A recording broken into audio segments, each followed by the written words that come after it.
آپ نے ایک ویڈیو میں کہا تھا کہ حدیث میں صرف فرض اور نفل نماز کا ذکر ہے، سنت کا نہیں، لیکن مسلم شریف میں فرائض کے علاوہ 12 سنتیں.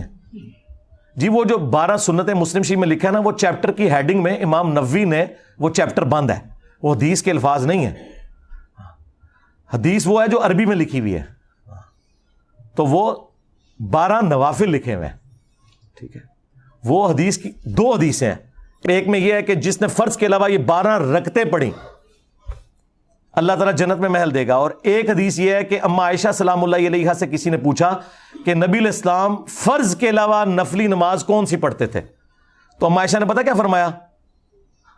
انہوں نے کہا کہ نبی صلی اللہ علیہ وآلہ وسلم ظہر کی نماز سے پہلے 4 رکعتیں پڑھتے تھے میرے حجرے میں، پھر ظہر کی نماز پڑھنے کے بعد میرے حجرے میں آ کے 2 رکعتیں پڑھتے تھے. وہی سنت موقدہ 4 اور 2. پھر مغرب کے بعد 2 کا ذکر کیا، پھر عشاء کے بعد 2، پھر فجر سے پہلے 2 کا، وہ 12 رکعتیں گنوائیں.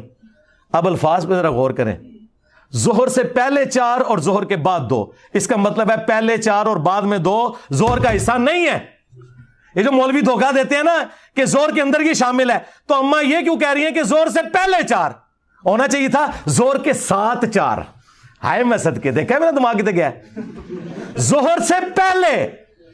ہاں، اور اس میں یہ بھی نہیں ظہر کے فرضوں سے پہلے، یہ ہو سکتا ہے ڈنڈی مارے، اس میں کیٹاگوریکل ہے ظہر سے پہلے 4 اور ظہر کے بعد 2. مراد یہ کہ اما یہ کہتی تھیں کہ یہ پہلے اور وہ بعد ہے، ظہر 4 رکعت ہی ہے. کتنے دماغ گیا ہے، ہائے ہائے ہائے.